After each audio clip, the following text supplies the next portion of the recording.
नमस्कार, चमकता भारत में आपका स्वागत है। मैं शिवानी कुमारी और आइए डालते हैं एक नज़र आज के मुख्य खबर पर। ईद ए मिलाद उन नबी के मौके पर अभय सिंह ने दिया बड़ा बयान। कहा, विधायक इरफान पूरे शहर को अशांत करने आए हैं। इरफान अंसारी द्वारा जारी बयान पर आज भाजपा नेता अभय सिंह जमकर बरसे। उन्होंने कहा कि डॉक्टर इरफान अंसारी जी, अगर मैं बाहरी हूं तब तो आप पाकिस्तानी हो। बाहरी भीतरी का गंदा खेल खेलने के लिए आप यहां आए थे। आखिर किसने आपको आमंत्रण किया? इस तरह का उलूल जुलूल बयान देना, क्या यही कांग्रेसी संस्कृति है? आप इतने बड़े पर्व के मौके पर अपने जामताड़ा क्षेत्र की जनता को छोड़कर जमशेदपुर किस मकसद से आए हैं? जबकि इतने बड़े ईद ए मिलाद उन नबी के पर्व में जामताड़ा जहां की जनता ने विधायक बनाया, उनको शुभकामनाएं एवं बधाई देने के बजाय जमशेदपुर जैसे संवेदनशील शहर जमशेदपुर में क्या दंगा फसाद के मकसद से आए हैं? जिला प्रशासन एवं सरकार इसकी जाँच करे। जामताड़ा की कांग्रेसी विधायक डॉक्टर इरफान अंसारी के आने की उपस्थिति एवं सूचना के कारण इस शहर में पाकिस्तान की झंडा को लेकर मुस्लिम युवा वर्ग मोटरसाइकिल में प्रोटोकॉल का उल्लंघन जोर जबरदस्ती के साथ किए, जिसमें राज्य के स्वास्थ्य मंत्री एवं आपकी भूमिका की जांच होनी चाहिए। मैं आपसे पूछना चाहता हूं, हरे रंग में चांद और सितारे की जो झंडे थी, जिसकी फुटेज पूरी वीडियो वायरल हो रहा है, उपायुक्त के कार्यालय के सामने में भी मोटरसाइकिल में वह झंडा देखा गया। उसके बारे में आप क्या बताना चाहेंगे कि वह झंडा कुरान में, मदरसे में या इस्लाम में कहीं जिक्र है? वह झंडे का इस्तेमाल केवल मोहम्मद अली जिन्ना के नेतृत्व में राजनीतिक कारणों से 1906 में मुस्लिम लीग का गठन कर झंडे को हरा रंग एवं चांद सितारे को अंकित कर अलग देश की डिमांड में भारत की एकता, अखंडता एवं संप्रभुता को विखंडित करने के उद्देश्य को लेकर बनाया गया था। और जब यह झंडा 1947 में देश के विभाजन के बाद में पाकिस्तान का जन्म हो गया, तो यह झंडा को वहां पर मोहम्मद अली जिन्ना के नेतृत्व में यह झंडा को आत्मसात कर लिया गया। सेम झंडा पाकिस्तान में फहराया जाने लगा। उसके बगल केवल एक सफेद कलर का स्ट्रिप डाल दिया गया। अब फिर झंडा को उसी प्रकार आत्मसात किया। मैं पूछना चाहता हूं इरफान अंसारी जी से कि ये झंडा जो फहराया गया, ये आपके नेतृत्व में फहरा था, आपके आगमन में यह फहरा था। यह झंडा जो फहराया, मैं डीसी साहब से पूछना चाहता हूं कैसे फहर गया। यह झंडा के विरोध में खुद ही मुस्लिम समाज के लोग, सिया उत्तर प्रदेश सेंट्रल वक्फ कमेटी के लोगों ने सुप्रीम कोर्ट में याचिका दायर की है कि जो झंडा देश के खिलाफ हो, जो झंडा भारत के खिलाफ हो, जो झंडा को मोहम्मद जिन्ना ने नेतृत्व किया हो, जो झंडा पाकिस्तान के प्रतीक चिन्ह के रूप में फहराया जाता हो, जो झंडा को इस्लाम में कहीं जगह ना हो, जिस झंडा का जिक्र किसी मदरसे में ना हो, जिस झंडे को कुरान ग्रंथ में नहीं जिक्र किया हो, वो झंडा अगर कोई नौजवान अपने घरों पर फहराता है, मोटरसाइकिल पर लेकर उत्साहित होकर के घूमता है, तो पाकिस्तान के हिमायती हैं और पाकिस्तान फिरका परस्ती बनकर वे देश के संविधान, देश को कानून, देश की एकता, अखंडता, संप्रभुता के सवाल पर वे कटघरे में खड़ा होते हैं।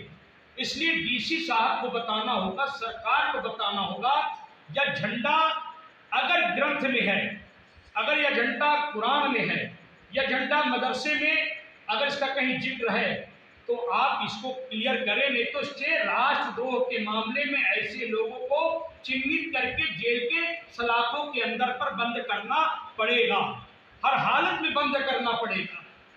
दूसरी बात मैं कहना चाहता हूं कि जब पैगंबर साहब जब काबा में गए थे, तो एक हाथ में उन्होंने सफेद झंडा का, जो अमन शांति का पैगाम लेकर के आते हैं, उनको लेकर के थे।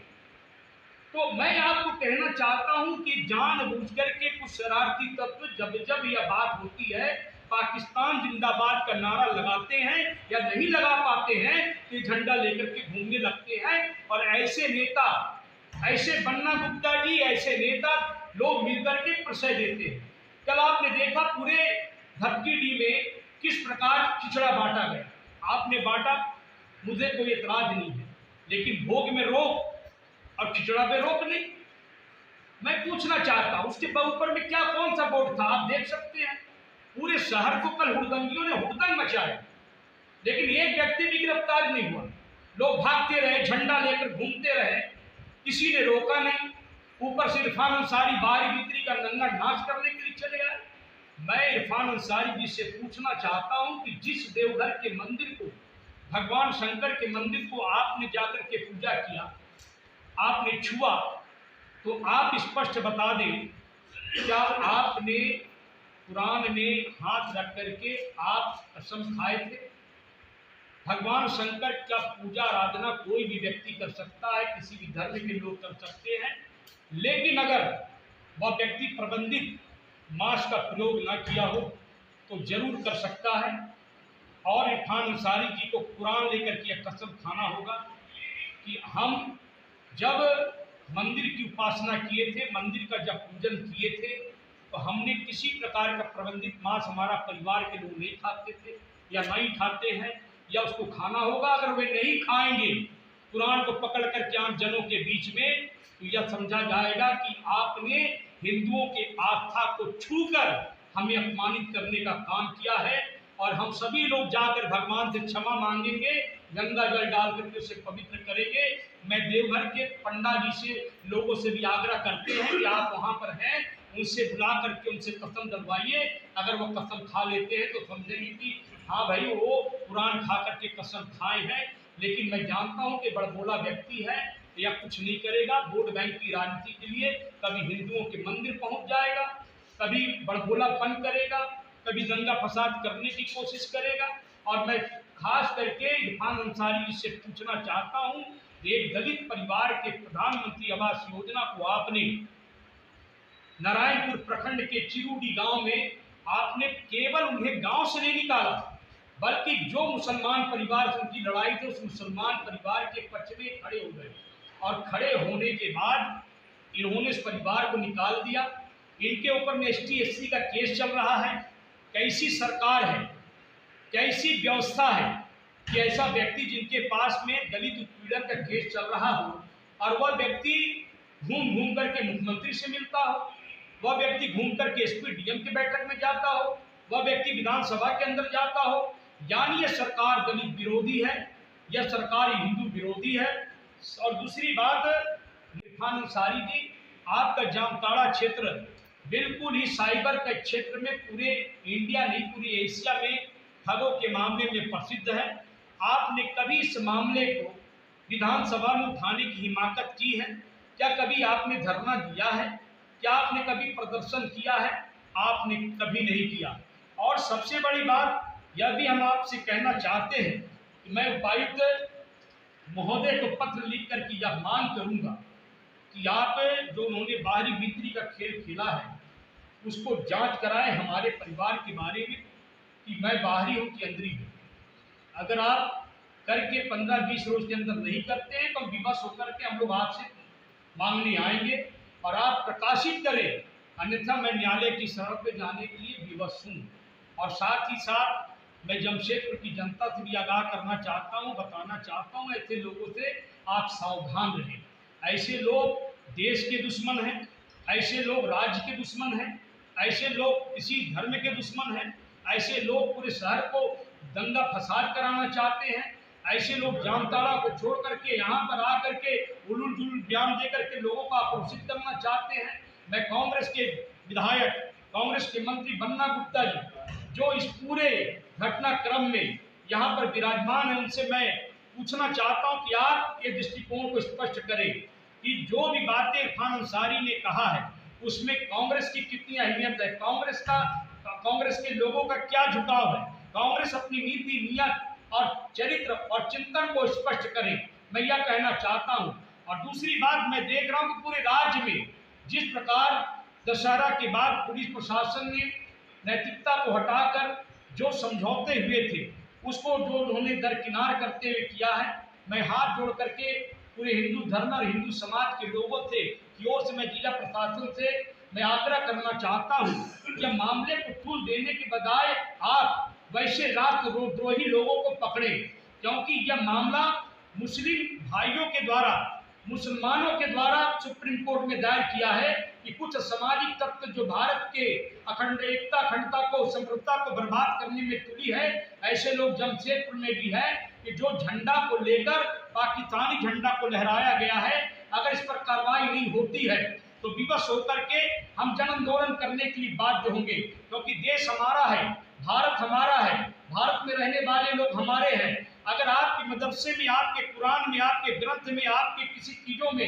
यह झंडा का जिक्र है तो आप अपने मंजिलों पर फहरा सकते हैं। अगर यह जिक्र नहीं है तो हम यह समझेंगे कि 1906 में मुस्लिम लीग की स्थापना करते समय मोहम्मद अली जिन्ना ने राजनीतिक कारणों से धर्म के नाम पर देश का बंटवारा करने वालों के साथ जो लोग खड़े थे, पाकिस्तान का निर्माण जिसने किया था उस निर्माण के साथ आप लोग भी खड़े हैं। पाकिस्तानी फिरकतावादी लोग सावधान हो जाए, हिंदुस्तान के लोग जग चुके हैं, अब चुप रहने वाले नहीं हैं।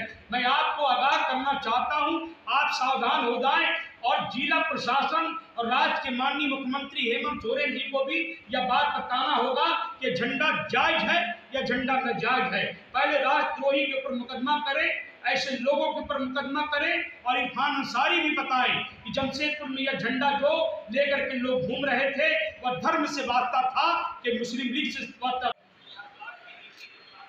जो जामताड़ा के विधायक है डॉक्टर इरफान अंसारी, पहले कांग्रेस के पूर्व अध्यक्ष भी रह चुके हैं। ईद मिलाद उन नबी जो मुसलमानों का सबसे बड़ा पर्व है, हजरत पैगंबर साहब को लेकर के मनाते हैं। उस दिन वे जामताड़ा को छोड़कर जमशेदपुर आए थे और एक सुनियोजित तरीके से जमशेदपुर में वो पदार्पण करते हैं और मीडिया में उलूल जुलूल बयान देकर पूरे जमशेदपुर की जनता को अशांत करने की साजिश लेकर के आए थे। उनकी रणनीति थी इतने बड़े महापर्व में जो जनता के प्रतिनिधि को रहना चाहिए जामताड़ा में, वहां की जनता ने उन्हें विधायक बनाया, वहां की जनता ने विधानसभा के अंदर भेजा और वह व्यक्ति जमशेदपुर में आकर के व्यक्ति विशेष के ऊपर में आरोप लगा करके कि मैं जेल को भेजूंगा, मुख्यमंत्री से मिलूंगा और बिल्कुल ही धमकी भरे अंदाज में उन्होंने कहा कि मैं डीसी और एसपी को कहा हूं, उन्हें जेल के सलाखों में अभय सिंह को भेजा जा रहा है। इससे उनकी गंदी मानसिकता पता चलता है कि वो किस प्रकार के डॉक्टर इरफान अंसारी शहर को करना चाहते हैं। मैं इरफान अंसारी जी से पूछना चाहता हूं, उन्होंने जो कहा था कि मैं बाहरी हूं, तो उनके विधायक, उनके मंत्री बन्ना गुप्ता जी से पूछे कि मैं बाहरी हूं कि मैं अंदरी हूं, कि मैं झारखंड का निवासी हूं या नाम निवासी हूं, या जमशेदपुर का जिला प्रशासन इस बात को प्रमाणित करे कि हमारा डोमिसाइल नीति है या मैं अंतिम खतियान के सर्वे सेटलमेंट में हूं या नहीं हूं। अगर इरफान अंसारी माफी नहीं मांगते तो विवश होकर के मानसिक प्रताड़ना के आरोप में मैं माननीय न्यायालय की शरण में जाऊंगा। ये मैं स्पष्ट कहना चाहता हूं, कांग्रेस अपनी नीति को स्पष्ट करे। उन्होंने जो भीतरी और बाहरी का जो उन्होंने शंका पर नारा लगाया है उसे प्रकाशित करें। दूसरी बात, वे इरफान अंसारी जी जानबूझ करके जामताड़ा से जमशेदपुर आए। उनके खुशी के कारण मैं आपको दावे के साथ कह सकता हूं कि जमशेदपुर में इतने बड़े पर्व में, ईद मिलाद नबी के पर्व में, हजरत पैगंबर साहब के पर्व में कुछ लोग शहर के हर छोटे बड़े खबरों के लिए जुड़े रहिए न्यूज़ चमकता भारत के साथ। नमस्कार।